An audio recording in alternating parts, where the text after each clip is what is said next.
the most apex high agency guy. Do you recognize this guy? Guy called Wilbur. No. Great name. So let's just start off with life happening to him. So smart kid, Wilbur. He wants to go to Yale University. He's about to get in. He's playing hockey one day and gets his face smashed in so badly by a bloke. It's interesting, studying history. This bloke was clearly a nutter. And guess what they used to do for nutters? They'd prescribe them cocaine. I know a few nutters like that, yep. Mainly in Northern Rail over the years. So anyway, gets prescribed cocaine, smashes this guy's face in, so much so he's bedridden for 2 to 3 years.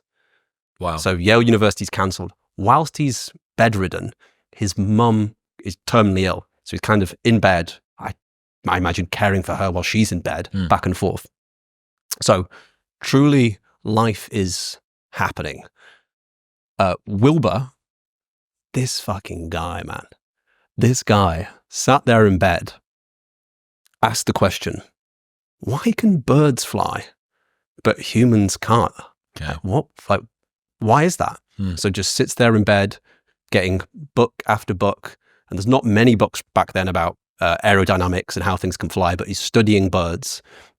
Wilbur teams up with his brother, becomes fascinated by the question, and starts to move over on the spectrum a little bit over here to like happening to life. That his surname is Wright. Indeed. So Wilbur and Orville, his brother, they reverse from first principles. Where is the best place with wind and sand in America? Because they need to test flight. They need to find somewhere with a soft landing and with enough wind to begin to test it. Yeah. So they get all the Weather Bureau consensus data, which back then there's no internet. So they're just reaching out to the local council and finding the shit. And they have all this weather data, and they realize it's 700 miles away in Kitty Hawk. And I realized, they can just fly there. I was like, oh no, they can't. They can't fly there, right? So this is the furthest they've ever been from home. Yep. They go all the way down to Kitty Hawk. And the two of them, talk about happening to life. The two of them, and by the way, back then, this is a key thing that I always forget about history, is that it was a mocked thing. Flying was seen as everybody who tried it failed or died. And there was poems at the time of how ridiculous it would be, like to even think you could fly. Like it was a joke at the time. So the two of them are seen in Kitty Hawk. Right? These two, imagine this. So you're looking outside your window, and there's these two brothers there for hours at the outside, just like moving their arms like this, pretending they're different types of birds, just mimicking the way birds move their fucking wings. So they're there for ages. They then begin to design like a wing system based off the way birds do. The next problem that they have is they realize that all the measurements around aerodynamics that they've been given at the time from a German fella were completely incorrect. So they build, when they go back home, they build a wind tunnel in their garage, like that can go about 27 miles an hour, and they're creating little objects and putting it through, and they reverse engineer, everything that we know about aerodynamics is completely wrong. So they fix that problem, and it's problem after problem. It's next building an engine that's light enough, and you end up with a scenario. Before they create the airplane, they have failure after failure after failure after failure after failure. Wilbur looks at his brother one day and says, no man will ever fly for 1,000 years. 1 year later, he's up there in the airplane and flies for the first time ever. And that for me is, I think Wilbur Wright, and obviously his brother Orville, is the apex example of high agency and the impact it then has. Because unless you study history, you just go, man's always been able to fly. And you go, no, this has been since the early 1900s that we've been able to do it. And the amount of times, how many times a week do you think about the Wright brothers? Ever since you sent me that photo, I encountered a situation toward the start of this year, and I explained it to you, and you sent me this photo, and it must be, is it Wilbur in the plane and Orville on the hill in front of him, and he's doing this? Yeah. And he's jumping, and he's got his hands in the air, and this plane's off the ground. And I know that you use this to basically tyrannize your staff. I think about it once a week. Like, it's so funny. So I'll be like staring when there's a plane going by. Once you know the story, I'll be staring once a plane goes by, and my girlfriend will be like, "Are you thinking about the Wright brothers?" yeah. Because the fact that most people don't know their names, the fact there's not statues, the fact there's not a day, and then meanwhile there's like me getting on an Emirates flight, like stressing out. It's 20 minutes late, you're now there going, "What do you mean they've not got Diet Cokes on the plane?" And there's TV entertainment there, but it's just agency, like a problem that seemed completely insolvable, didn't defy the laws of physics. It was possible, and now our whole world, me and you being here today, flying into London, is purely because of these two fuckers. I kind of like that. I'd love to dig a bit deeper into his story and do a little bit more research around the fact that he said that man won't fly for 1,000 years, but didn't stop, and then got there a year later.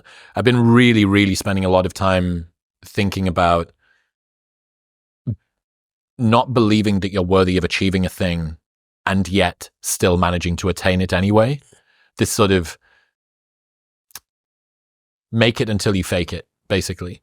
That a lot of the time we believe that we need to have faith in a thing before we can go and do the thing, but it's an unnecessary precursor. It may make the process more enjoyable. It may make you have more confidence. It may make you more efficient in the things that you do. It may make you more effective at getting the outcomes that you need.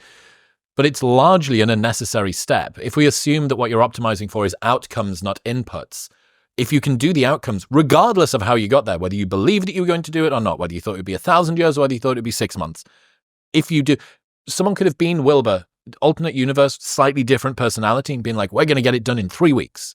And it would have taken a year if he'd done the same things. It's not going to, the human man won't fly for 1,000 years. And it's going to happen in a year. So just, me and you talk about, we obsessed about this a lot at your birthday this summer.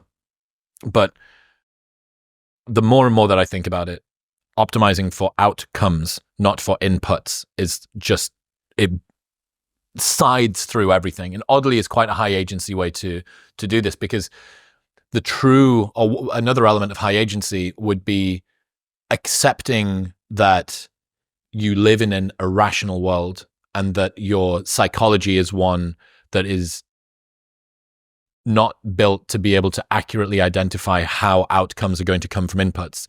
So stop believing that you know how this is going to work, and just, okay, this thing seems to be happening in whatever way. Both me and you are on ridiculous diets. Do you know why it works? Kind of. I can probably bro science cobble something together. Some doctor probably could too. But I bet that there's maybe even more explanations for why it shouldn't work or doesn't or whatever is ridiculous. I'm like, yeah, but I feel better when I'm on it. I'm optimizing for outcomes. I'm not bothered about the mechanism. I'm not bothered about the inputs. Yes, because fundamentally it was possible. That's the big thing. And this is, I try and say this in the least offensive way, but I think there's some truth to it, that a lot of high achievers or high agency people are often described as being on the Asperger's or autism spectrum. And I think the reason behind that is that all their bottlenecks are just logistics and operations. It's just like, you look at someone like Elon or Zuck or somebody like that, Bezos, and a lot of it is just logistics, operations bottlenecks. Whereas for maybe people who, like myself, that go through the education system and really struggle to then break out of that way of thinking, it's creativity bottleneck. It's a emotional bottleneck is a big one of like, what will people think if I do this? Yep. But there's so many different bottlenecks that aren't logistics and operations, but for people who have a little touch of the tism or the Asperger's. In other news, this episode is brought to you by Function. Did you know that your annual physical only screens for around 20 biomarkers? That leaves a lot of gaps when it comes to understanding your health, which is why I partnered with Function. They run lab tests twice a year that monitor over 100 biomarkers. They even screen for 50 types of cancer at stage 1. They've got a team of expert physicians that takes that data, puts it into a simple dashboard, and gives you actionable recommendations to improve your health and lifespan. They track everything from your heart health to your hormone levels, thyroid function. Plus, Dr. Andrew Huberman is their scientific advisor and Dr. Mark Hyman is their chief medical officer. So you can trust that the data and insights you receive are scientifically sound and practical. Getting your blood work analyzed like this would usually cost thousands, but with Function, it's only $500. And right now, you can get the exact same panels I get, plus bypass their 400,000 person waitlist by going to the link in the description below or heading to functionhealth.com/modernwisdom. That's functionhealth.com/modernwisdom. Thank you very much for tuning in. If you enjoyed that clip with George, the full-length conversation about agency and all its glory is available right here. Come on.